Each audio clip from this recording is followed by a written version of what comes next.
These following exercises are intended for a postpartum population or anyone looking to restore their core following abdominal surgery, low back injury, or persistent hip pain. We're going to start in 4-point and just warm up our spine a little bit. So we're inhaling as we move into extension as we start cat-cow. As you exhale, I want you to practice engaging and drawing up and in through your abdominals. Lifting pelvic floor to tuck the tailbone, relaxing the neck. Breathing in to tilt the pelvis forward. Letting our spine relax between our shoulder blades, opening up the chest. Nice strong exhale to engage through our deeper core, pressing the mat away with our shoulder blades. Inhaling, relaxing forward. We're working through 5. Elbows are unlocked to help protect our wrists. Exhaling all our air out, practicing our engagement and our lifting to help tuck the tailbone. 2 more. Breathing in, open sit bones, open collarbones. Exhale around, working through some stiffness in our upper back. Let's hold that roundness and we'll just press back into a shell stretch, giving our wrists a break. So here we can take a couple deep breaths in. Goal is to expand through the ribcage on inhale. Excellent. Coming back up into 4-point, let's work on our opposite arm, opposite leg extension. If you like, you can always start by just working on the leg, so sliding the leg out, focusing to keep the abdominals engaged, so we're preventing any tilting forward, keeping that nice and level. If you're comfortable with the leg motion, you can also slide out that opposite arm and lift. Here we're alternating sides. Let's pick a nice smooth breathing pattern, maybe inhaling to slide, exhale to engage and lift, reaching long through our foot and our fingertips. Again, the supporting elbow is soft and we're really strong in our shoulder blade. Some of us will start to shift forward, so let's really try and keep our weight to our back hip.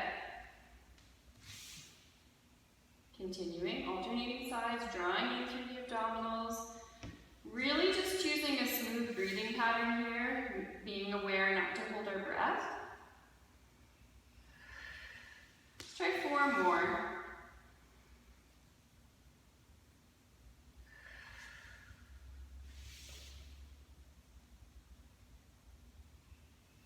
Good, 1 more each side, back of the neck nice and long, we have a little chin tuck, keeping our weight back to that supporting knee.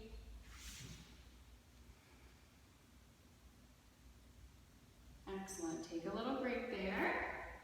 Deep breath in.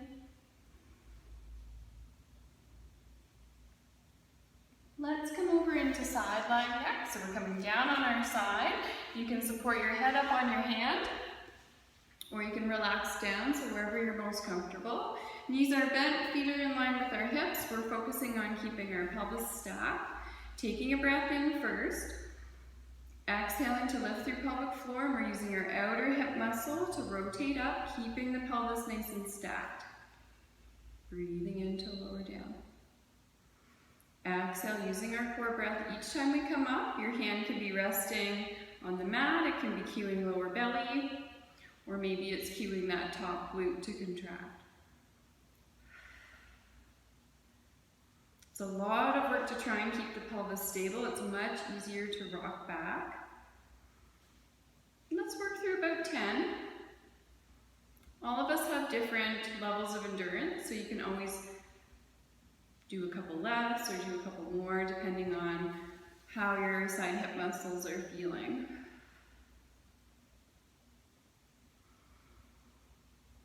Four more. This is a great position to practice our pelvic floor lift.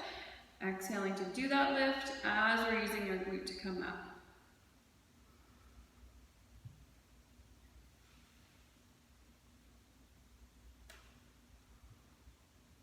Last one.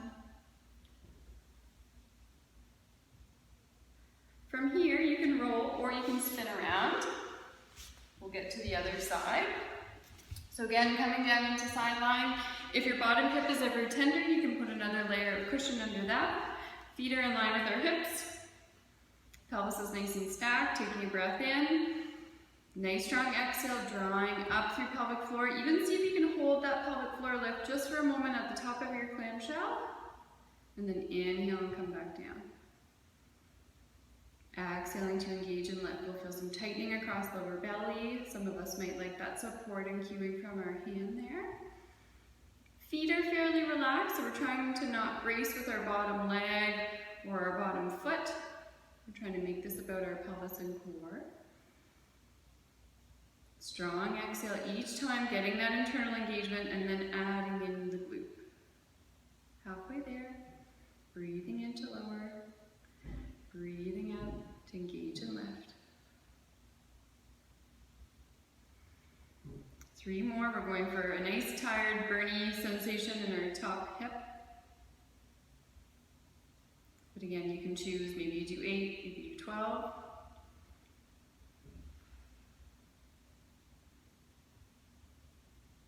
Good, last one.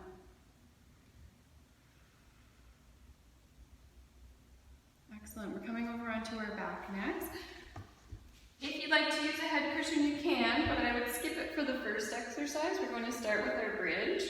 So here we have our feet about hip distance apart.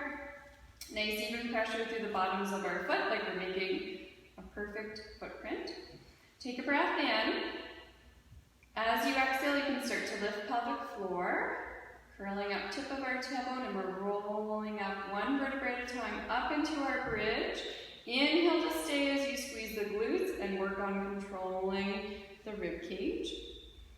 And then we can exhale to roll back down, using that core control for our spine mobility. Breathe in to stay. Exhale to start to curl up. So we're drawing up and in through our pelvic floor and lower abdominals.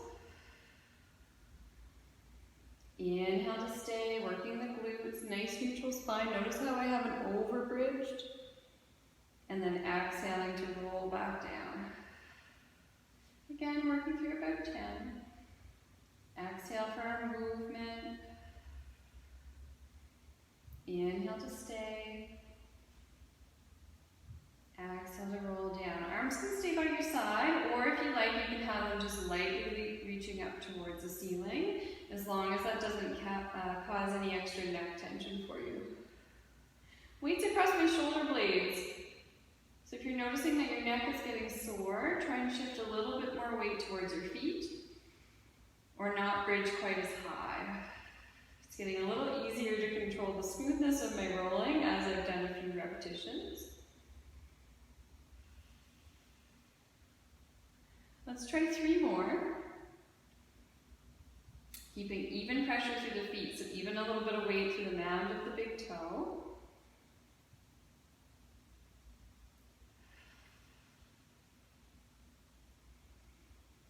Last one.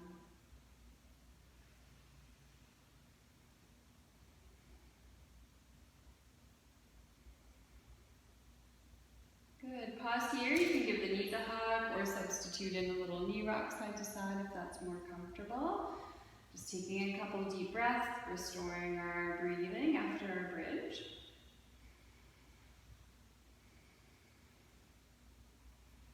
Good. Next one we'll go into is hip opener. So it's the lighter version of our core exercise. I'm just going to spin so you can see the movement of my legs here. So I'm using my hands resting on the front of my pelvis.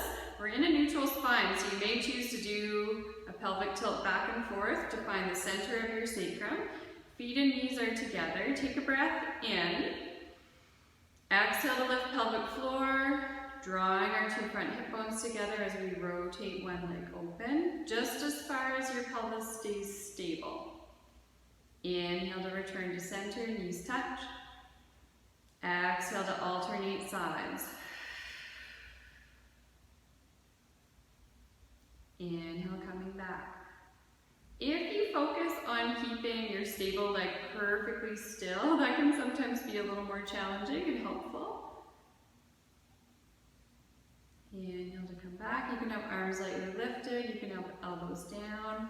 Some of us will find it helpful to have our hands wrapped around the rib cage so we can feel that diagonal connection from our low rib to the opposite front hip bone. So feel free to move your hands around, a few repetitions on the front of the pelvis and then switching to the ribs.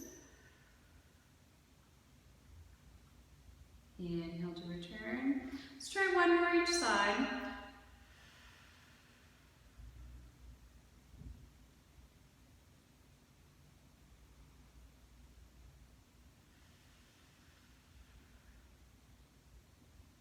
Excellent. Take a little break. Take the feet wide. Arms can be wide too. And you're just doing a very relaxed knee rock side to side, letting go of any tension that's crept in through the hips or the feet. Keep going. A couple rocks side to side. Try one more each way of your knee rotation.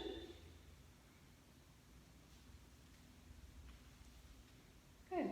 And then resetting. So just switch this way so you can see my alignment in my single tabletop. So before we get going, a single tabletop is where our hip and knee are at 90. Sometimes when we do this, we'll fall into a flat back position, but I want you to work really hard to maintain that natural curve in your low back. Alternatively, sometimes when we lift that leg, we'll go into quite an arched low back, and I'm sort of straining to support this. So again, we want to use that abdominal support here. Hands can be very helpful to cue the pelvis up first. Again, it can be helpful to rock in through a pelvic tilt, just to find the center of the sacrum and focus on holding that position. Taking a breath in. Exhale to start with our pelvic floor lift, tightening through lower abdomen, and then we just float the leg up. So the leg and the foot are very relaxed, and then maintaining that neutral curve in my low back. Inhale to come back down. Alternate sides. Exhale to engage and lift.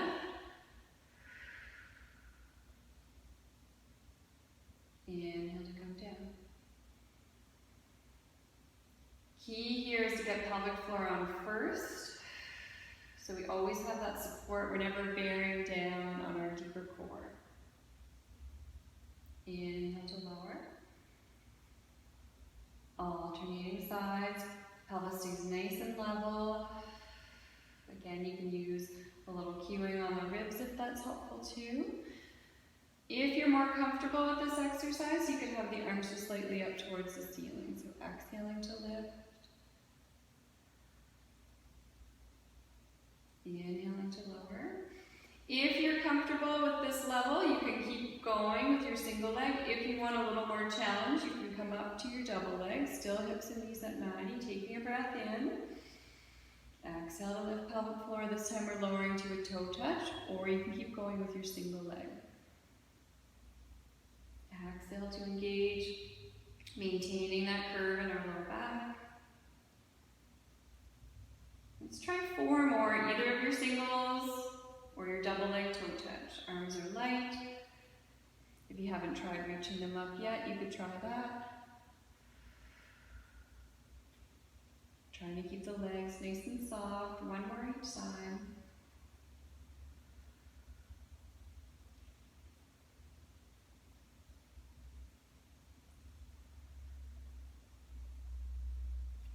Good. Take a little break. We can hug our knees into our chest. Great job. So hopefully that's a nice, quick little exercise routine that you can use to help strengthen your spine, your hips, and your low back.